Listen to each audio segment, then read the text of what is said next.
Ju njohim me përmbledhjen javore të lajmeve. Kjo është Radio 7. Kryeministri i Britanisë së Madhe Keir Starmer në kuadër të samitit procesit Berlin zhvilluar në Londër angazhohet të mbyllë rrugët përmes Ballkanit Perëndimor që po përmbyt Britaninë me migrantë. Kryeministri tha gazetës The Sun se trafikantët kishin ndërtuar një perandori kriminale që shtrihej në të gjithë Europën, në të cilën Mbretëria e Bashkuar do të duhet ta mbyllë. Ekziston një autostradë kriminale që kalon nëpër Ballkanin Perëndimor duke i çuar emigrantët e paligjshëm direkt në Mbretërinë e Bashkuar. Detyra jonë është ta mbyllim dhe të shkatërrojmë bandat që e drejtojnë, tha kryeministri Starmer. Sipas gazetës The Sun, Britania po vendos drone në pikat e kontrollit në të gjithë Ballkanin për të ndaluar kontrabandistët në vendin e nisjes. Zyrtarët e Ministrisë së Brendshme thanë se rreth 1/4 e mbritjeve me barka të vogla udhëtojnë nëpër Ballkan.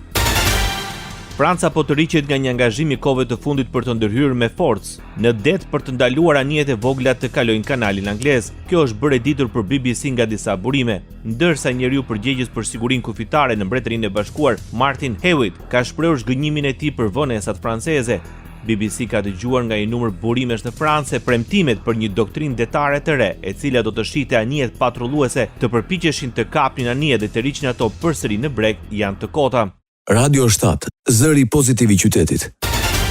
Vendet e Bashkimit Evropian miratuan paketën e 19 të sanksioneve kundër Rusisë. Penalitetet përfshin ndalimin e importeve të gazit natyror të lëngshëm rus LNG, tha presidenca daneze e Radhës së Bashkimit Evropian sipas Reuters. Ndalimi i LNG-s do të hyjë në fuqi në 2 faza. Kontratat afatshkurtra do të përfundojnë pas 6 muajsh dhe kontratat afatgjata nga 1 janari 2027. Paketa e re shton gjithashtu kufizime të reja udhëtimi për diplomatët rus dhe liston 117 anije të tjera nga flota hije e Moskës, kryesisht cisterna, duke çuar totalin në 558. Listat përfshin dhe banka në Kazakistan dhe Bielorusi. Krahas Bashkimit Evropian dhe SBA-ju bashkua sanksioneve të reja ruse. Administrata Trump vendosi sanksione ndaj 2 kompanive më të mëdha të naftës në Rusi, ndërsa i bëri thirrje Moskës të binte dakord për një armëpushim të menjëhershëm në luftën me Ukrainën. Presidenti Donald Trump kishte sinjalizuar për javë të tëra se mund të vendoste ndëshkime kundër Rusisë për vazhdimin e luftës, por nuk kishte arritur të merrte masa të mëdha ndëshkuese deri të mërkurën. Njoftimi erdhi ndërsa Trump tha se kishte anulluar një takim të pritshëm me Putinin. Sekretari i Thesarit, Scott Bessent, tha në një deklaratë se ishte koha për të ndalur vrasjet dhe për një armëpushim të menjëhershëm. Administrata Trump heq kufizimin mbi përdorimin nga Ukraina të disa raketave me rreze të gjatë veprimi të furnizuara nga aleatët perëndimor. Wall Street Journal, duke cituar zyrtar amerikan, raportoi se Ukraina përdori një raketë lundrimi Storm Shadow të furnizuar nga Mbretëria e Bashkuar për të goditur një strukturë ruse në Bryansk që prodhonte eksploziv dhe karburante raketash. Njoftoi shtabi i përgjithshëm i forcave të armatosura të Ukrainës në mediat sociale. Autoriteti për të kryer sulme të tilla u transferua së fundi nga sekretari i luftës Pete Hegseth tek generali Alexius Grunkic, zyrtari më i lartë amerikan në Europë, i cili shërben gjithashtu si komandant i NATO-s. Presidenti i Ukrainës Volodymyr Zelensky deklaroi se vendi i tij është gati të mbështesë një armëpushim, por nuk do të bëjë lëshime për çështjen territoriale. Zelensky, i cili ndodhet në Bruksel për të marrë pjesë në samitin e liderëve të Bashkimit Evropian, para samitit bëri deklarata për shtyp me presidentin e Këshillit Evropian, Antonio Costa. Duke vënë në dukje se kanë mirëpritur paketën e 19 të sanksioneve të Bashkimit Evropian të miratuar kundër Rusisë, Zelensky tha se kjo është me rëndësi të madhe. Sekretari i përgjithshëm i NATO-s Mark Rutte tha se ka besim të plotë presidenti i SBA-s Donald Trump për të arritur paqen në Ukrainë. Well, I have total confidence in President Trump.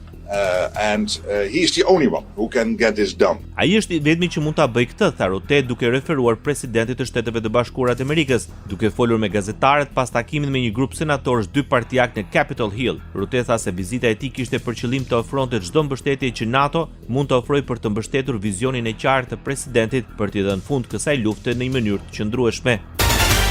Liderët e Bashkimit Evropian shpërndan mëngjesin e kësaj të martë një deklaratë të përbashkët sa i takon përpjekjeve për paqen në Ukrainë dhe në një kohë që SBA dhe Rusia mund të zhvillojnë takime të nivelit të lartë që do të kulmojnë me atë të Trump-Putin. Ne mbështesim fuqimisht qëndrimin e presidentit Trump se luftimet duhet të ndalen menjëherë dhe se vijat aktuale të kontaktit duhet të jenë pika fillestare për negociata. Ne mbetemi të përkushtuar ndaj parimit se kufit ndërkombëtar nuk duhet të ndryshohen me forcë, thuhet në deklaratën e cila mban qëndrimin e presidentit Ukrainas Volodymyr Zelensky. Kryeministrit britanik Starmer, kancelari gjerman Merz, presidenti francez Macron, kryeministrit italiane Giorgia Meloni, kryeministrit polak Tusk, presidentes së Komisionit Evropian von der Leyen, presidentit të Këshillit Evropian Antonio Costa, kryeministrit norvegjes Støre, presidentit finlandez Stab dhe kryeministres daneze Frederiksen.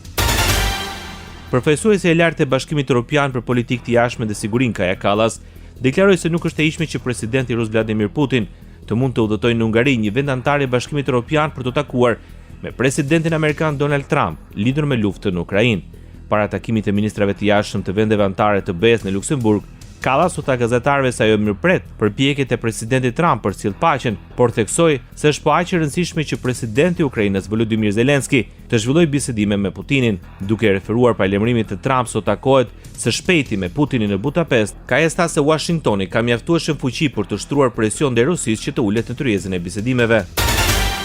Moska ka hedhur akuzën ndaj Bashkimit Evropian dhe NATO se po përpiqen të sabotojnë takimin Donald Trump-Vladimir Putin që pritet të mbahet në Budapest, Hungarisë. Vendet që përbëjnë Bashkimin Evropian dhe NATO po punojnë për të penguar gjithçka. Ata janë forca më shkatruese në skenën ndërkombëtare, prandaj nuk është për tu habitur që ata angazhohen në të gjitha llojet e sabotimeve. Ne jemi të gatshëm për këtë dhe dim si kundërshtojmë ata, tha zëvendës ministri i jashtëm rus Sergei Rabkov, kur u pyet në lidhje me rrezikun e anullimit të takimit Trump-Putin. Presidenti amerikan Donald Trump mohoi pretendimet e Washington Post se presidenti rus Vladimir Putin i ka kërkuar Kievit që të hiqë dorë nga kontrolli i plotë i Donjeckut, një rajon strategjikisht i rëndësishëm në lindjet e vendit. 78% e territorit është tashmë e pushtuar nga Rusia. Ata mund të negociojnë diçka më vonë, shtoi presidenti në lidhje me Donjeckun. Teksa Rusia vjon me sulme me dron në Ukrainë, presidenti Volodymyr Zelensky deklaroi se vendi i tij ka nevojë për 25 sisteme të tjera kundërajrore Patriot të Shteteve të Bashkuara të Amerikës vetëm disa ditë pas vizitës së tij në Washington. Përfundon në Burg ish presidenti francez Nicolas Sarkozy. Ai është drejtuar qelisë ku do të vuajë dënimin me 5 vite burgim, mbi të rëndon akuza për konspiracion për të financuar fushatën e tij zgjedhore me para nga diktatori libian Muammar Gaddafi.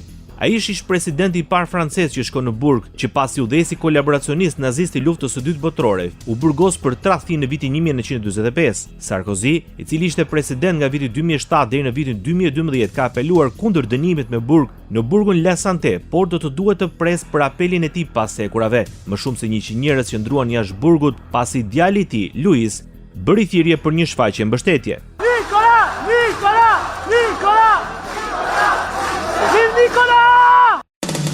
Ndoqët për mbledhjen javore të lajmeve. Kjo është Radio 7, zëri pozitiv i qytetit.